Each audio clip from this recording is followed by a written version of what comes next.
New dub block, new dub block. What's up, Brat? How's the season looking? We're getting any changes? No? We're waiting for next year for League of Legends 2? AKA Okay. Pabro. And I'm Andre, also known as Meddler. Today is February 9th, and we're back for the second dev update of 2026.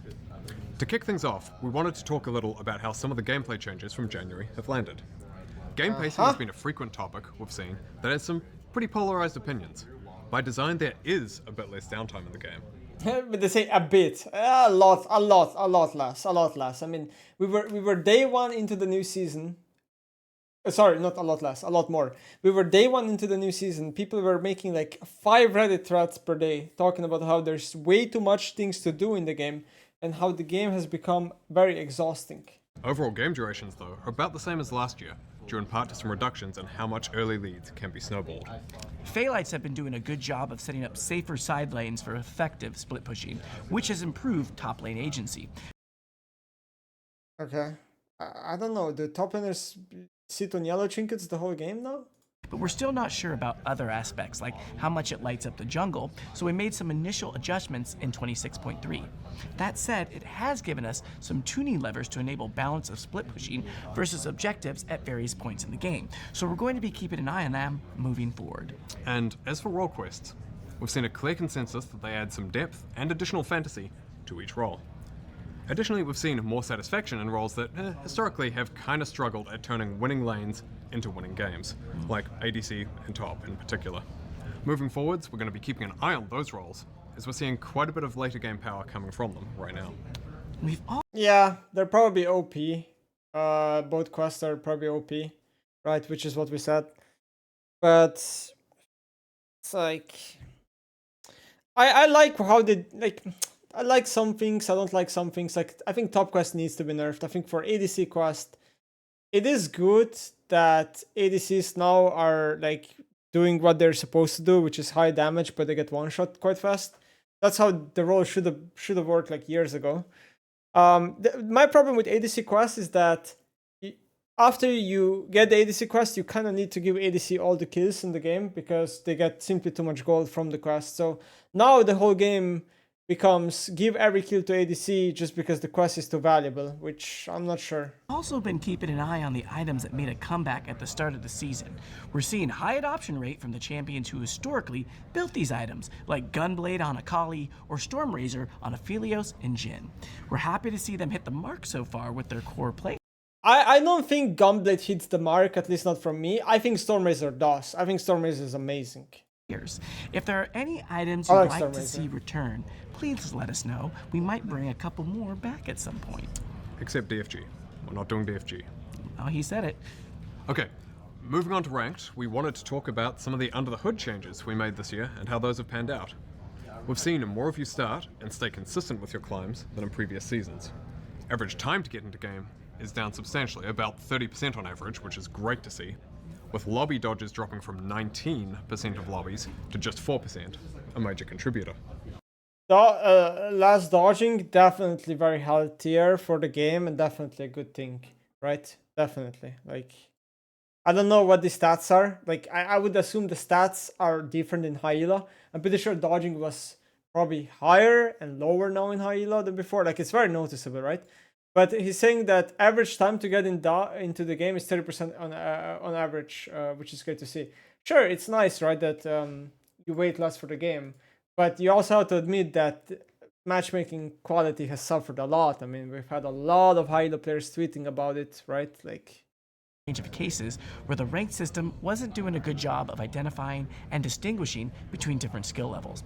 For example, we've historically had an outsized population in Iron, around 14% of players globally, consisting of mostly seasoned veterans, and we want Iron to be a place for truly new players rather than a home for people long term.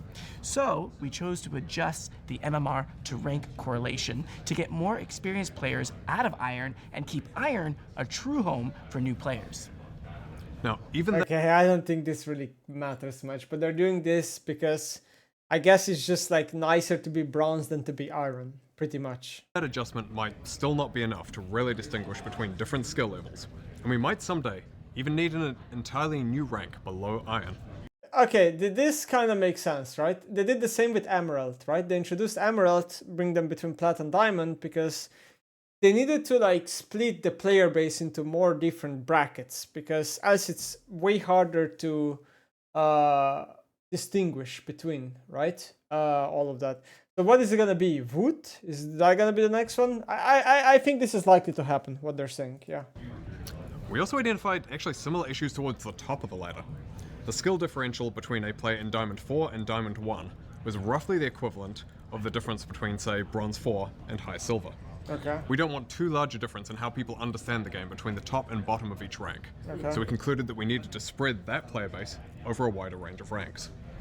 That meant widening the MMR range for Master, which makes the LP requirement for Grandmaster and Challenger higher. Okay, okay, so this is the reason why the LP games were so fucked this entire season and people were reaching absurd amount of LP very fast into the season. So here they say the reasoning, right? But they never said it before. They wanted to basically widen up the players more. And the way you do that is you basically bring more players into Master, and then as a result, more players from Master will go to Grandmaster and Challenger, right? I get it, I guess, but at the same time, I guess the rank Master is losing even more of its value, right? In a way, like, you know how people are saying like master players all the time, like this master players, I guess, just diamond players now, right? In a way. Even though there's the same number of players in each of those tier. Now, this also means that players who were historically towing the line of Diamond 1 and Master have likely been moved into Master this season. A potential follow-up is that we might now also need additional tiers or divisions at the Apex tiers, given just how substantial the difference between a 0 LP Masters player Yes. and a 900. Yeah, this is a good point. Yeah, it can be a substantial difference. Yeah, the big difference between a low Master player and a high Master player. Yeah. So they're saying that they might need to also bring more ranks in the future for high MMR tiers. Makes sense. Yeah, makes sense. LP Masters player is. We see these sorts of changes to rank distributions as a natural part of League being a long-lived game. That when makes we first sense. built the ranked system in 2010, we saw a much smaller gap in everyone across all ranks. Okay, what he's saying makes sense, but this also shows that how incompetent Riot is, because how have we had the same system for ranked, and how did the rank system get basically no meaningful updates for God knows how many years? Like, come on, man. This just shows that you guys are not, like, the people responsible for this are not doing a good job. Like, they just aren't. As players have gotten significantly better at League, we've made adjustment to the system over the years to better reflect the ever more varied range of skill levels, and we'll want to continue to do that moving forwards where we need to. Overall, the redistribution this year is looking generally healthy so far. We fixed a few early issues, including a bug that allowed some people to move through Apex ranks faster than intended, and another issue where in some cases high-ranked duos were being treated a bit too favorably. Coming up next, possibly even live around the time this video goes out, we have some further improvements to how we reliably match autofilled players against other autofilled players in the same role, plus some additional improvements to secondary role parity across the teams. Now though, we're going to hand things over to a familiar face, and a new one, to talk a bit about Shyvana. I like Shyvana. Hello current and future Shyvana mains. I'm Ed, the product manager on Shyvana's update. Good to see you, Ed.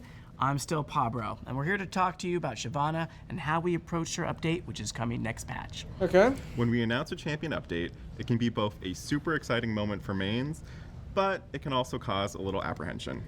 Sometimes we've taken bigger swings that didn't really resonate with those mains.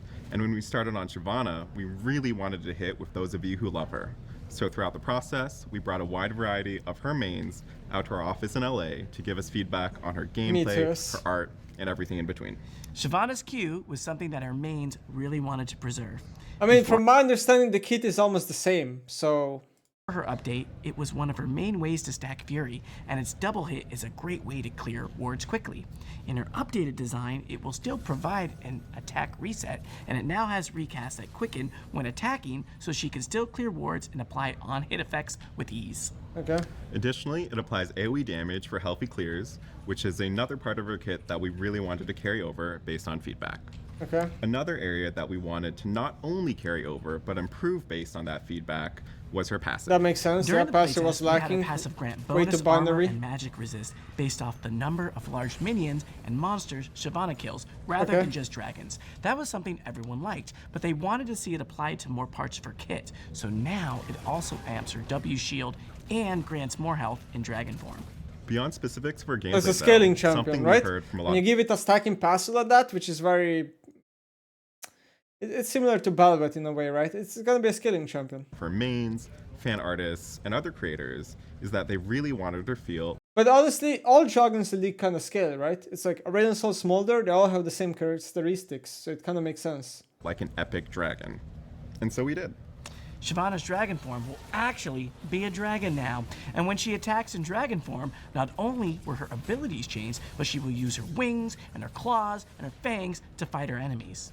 Okay. And finally, Shyvana's dragon form and her dragon form ability size now increase with the rank of her ultimate. Okay, that's cool. We still want Shyvana to find Kinda give success us whether Aurelion building Sol as an vibes. AD or AP bruiser.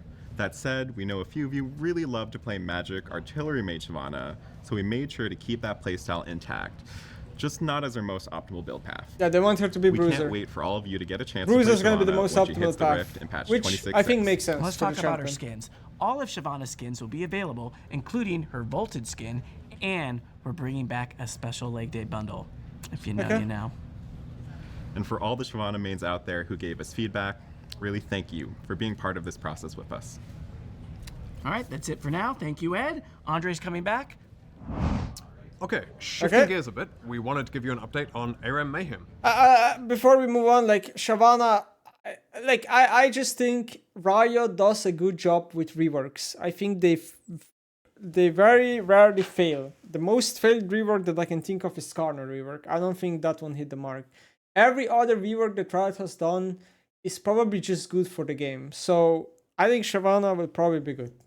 The update we mentioned in January is live now, and we wanted to address the outpouring of love and support for the mode, which has been incredible. You've all shown us how much you love it by playing and playing and playing and playing and playing. We're going to keep working on Mayhem to add more of the things you've shown us that you love. It wouldn't surprise me if ARAM Mayhem just overtakes the normal ARAM, like, Controlled chaos and fun. and becomes As the always, only we'll game iterate mode of and ARAM. adjust if something ends up drowning that out, like a bit of recent augment balance has. We're going to be keeping Mayhem on for a while longer.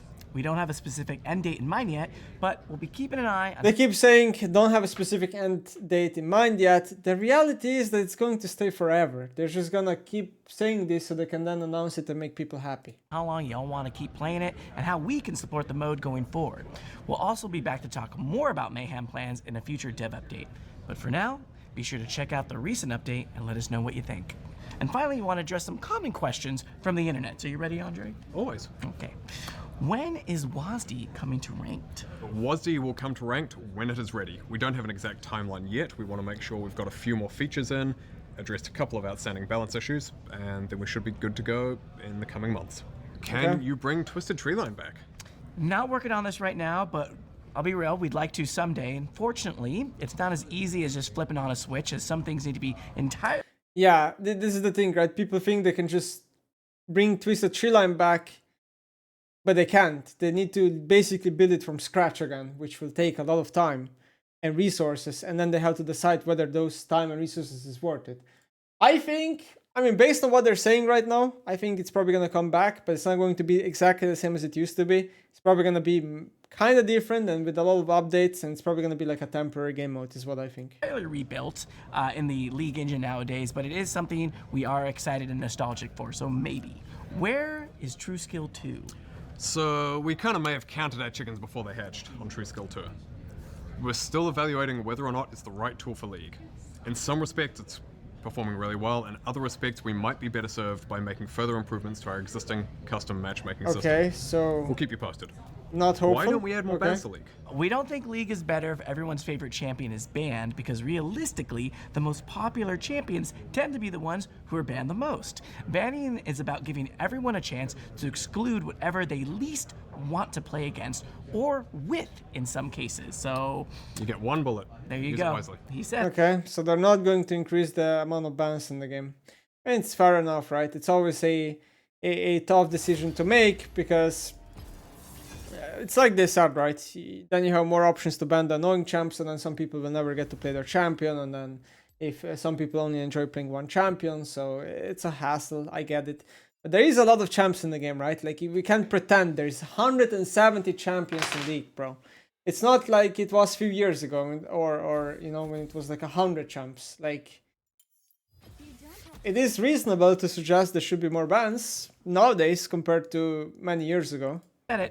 Is there a new champion coming for Season 1? Answer is yes. No, we're not going to be doing a new champion in Season 1 of this year. Okay. We're focusing instead right now on the large update to League, the one we'll talk more about after MSI. Okay, interesting. We will, however, have a new champion coming out in Season 2, Season 2 who and relates 3. to the thematics of both Season 1 and Season 2. Okay. Paul, are we going to So maybe 2026 will be the first year where we only get 2 champion releases instead of 3. Okay.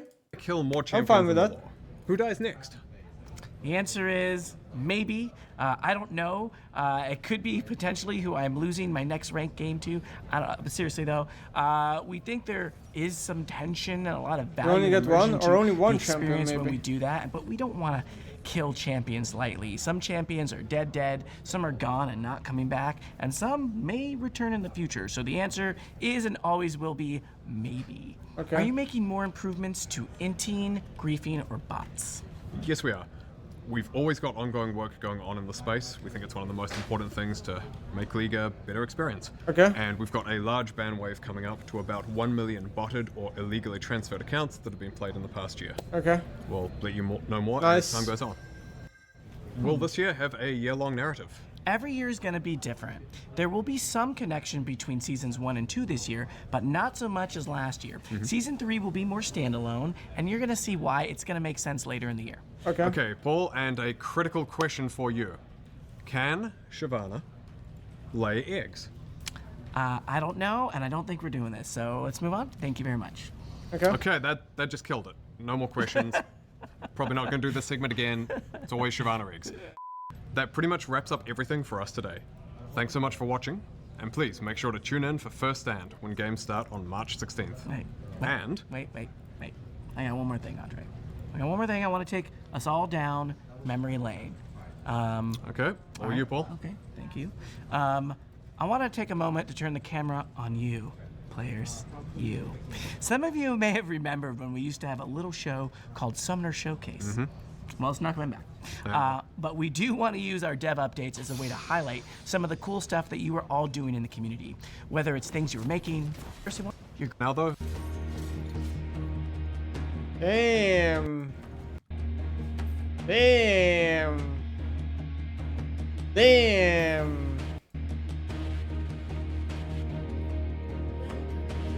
Garen.